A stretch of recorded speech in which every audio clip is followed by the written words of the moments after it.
جب ہم اسکول میں پڑھتے ہیں سر سید احمد خان کے متعلق، تو سر سید احمد خان صاحب کی ایک بڑی جو اچیومنٹ بتائی جاتی ہے کہ ایک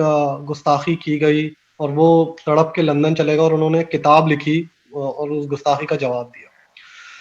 اسی طرح سے ریسنٹ پاسٹ میں کئی لوگوں نے جو ہے وہ اسلام کے خلاف موویز بنانے کی کوشش کی، قرآن مجید میں غلطیاں نکالنے کی کوشش کی، اور پھر وہ مسلمان ہو گئے ان دی اینڈ، اور اس کو بڑا ہائی لائٹ بھی کیا جاتا ہے۔ تو یہ جب اتنی اچیومنٹس پیسفلی مسلمان اس کو ہائی لائٹ کرتے ہیں کہ ہاں اس طرح بھی ہوا، اس طرح بھی ہوا، تو یہ جو مذہبی طبقے میں یہ ڈسکنیکٹ ہے کیا کہ وہ کچھ اور ہی بات بتا رہے ہوتے ہیں، یعنی انڈرسٹینڈنگ کا کوئی فرق ہے کہ رسپانس کس طرح سے کرنا ہے؟ یعنی آپ ایک طرف پڑھا رہے ہیں کہ آپ پیسفلی رسپونڈ کرتے ہیں تو اچھے ریزلٹس آتے ہیں، اور دوسری طرف آپ اس میں جو ہے وہ ایگریشن ڈفرینٹ قسم کا بھی لے رہے ہیں، تو یہ کوئی ڈسکنیکٹ ہے انٹلیکٹ میں آپ کے خیال میں؟ میرے خیال میں مسلمانوں کی اس وقت بڑی تربیت کی ضرورت ہے، مسلمانوں کی لیڈرشپ کی پچھلے 200 برس سے جو پالیسیز ہیں، میرا تو یہ نقطہ نظر ہے کہ مسلمانوں کے سارے مسائل کا سبب مسلمانوں کی انٹلیکچوئل لیڈرشپ ہے، بالکل غلط رہنمائی کرتی رہی ہے، مسلمانوں کے اندر انہوں نے عدم برداشت کو پیدا کیا ہے، مسلمانوں کے اندر انہوں نے تشدد کو، وائلنس کو فروغ دیا ہے۔ ہمیں ان چیزوں کے خلاف اٹھنا چاہیے، سٹینڈ لینا چاہیے، اور ہمیں اپنے لوگوں کی تربیت کرنی چاہیے۔ دیکھیے وہ جو لیڈرشپ ہے وہ موجود رہے گی، طریقہ یہ ہوتا ہے کہ آپ ایک پیرل لیڈرشپ کو کریٹ کریں، ایک متوازی آپ بات کرنا شروع کر دیں، اور یہ میں آپ سے عرض کر دوں بالکل صاف، اور آپ نوٹ کر لیجیے میری بات، بلکہ ریکارڈ ہو ہی رہی ہے،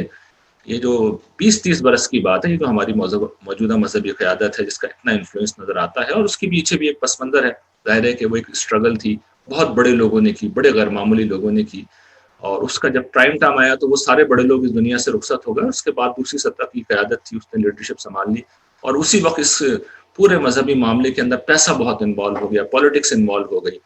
تو اس کے نتیجے میں پچھلے 40 برسوں سے صورتحال بڑی ڈیفرنٹ رہی ہے، لیکن اگلے 20-30 برسوں میں ایتھیزم کی وہ ویو آ رہی ہے، اتنی شدت کے ساتھ آ رہی ہے مادیت کی، دنیا پرستی کی، کہ ہماری موجودہ مذہبی جو قیادت ہے اس کا انفلوئنس ختم ہو جائے گا،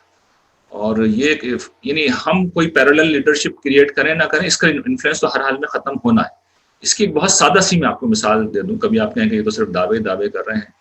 یہ جو تصویر اس وقت آ رہی ہے نا، میں اور آپ سب تصویر پہ آ رہے ہیں، آپ تو خیر چھوٹے ہیں، ذوالفقار صاحب کو، فاروق صاحب کو یاد ہوگا کہ زیادہ پرانی بات نہیں ہے، تصویر مطلقاً حرام تھی،